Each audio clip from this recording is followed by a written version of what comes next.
Assalamualaikum warahmatullahi wabarakatuh. Saya Regina Optikawati dari kelompok 1 akan menyampaikan hasil diskusi kelompok saya.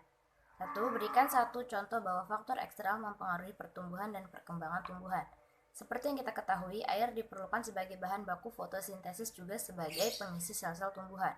Jika terlalu banyak air, maka tanaman tidak dapat bertukar gas dengan baik atau menyerap semua nutrisi yang dibutuhkannya.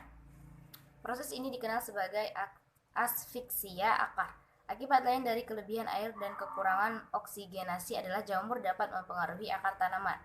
Sedangkan kekurangan air akan menyebabkan tanaman menjadi kerdil, perkembangannya menjadi abnormal. Kekurangan yang terjadi terus-menerus selama periode pertumbuhan akan menyebabkan tanaman tersebut menderita dan kemudian mati. Tanda-tanda pertama yang terjadi ialah layunya daun-daun. Oleh sebab itu, sangat penting memberi batasan-batasan atau takaran-takaran dalam pemberian air pada tumbuhan.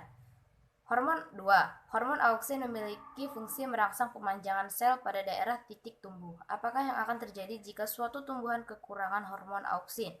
Hormon auksin bermanfaat untuk pertumbuhan, maka dari itu jika tumbuhan kekurangan hormon tersebut akan mengakibatkan lambatnya pertumbuhan. Seperti pertumbuhan akan tumbuh lebih kecil, terjadi kekerdilan dan kematangan buah terganggu.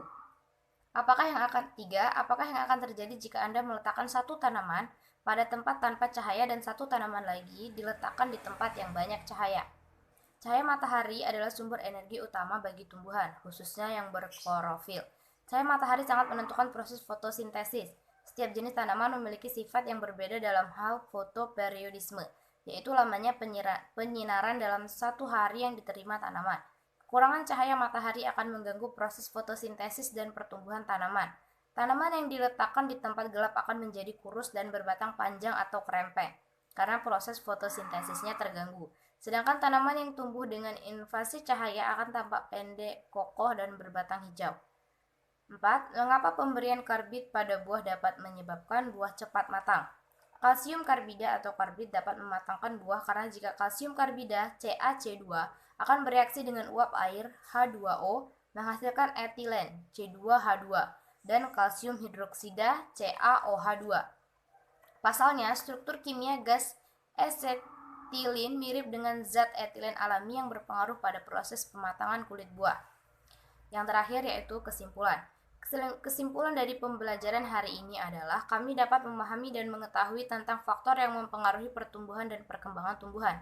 Ada dua faktor yang mempengaruhi pertumbuhan dan perkembangan tumbuhan, yaitu faktor eksternal dan internal. Faktor internal dibagi lagi menjadi dua, yaitu faktor intraseluler gen.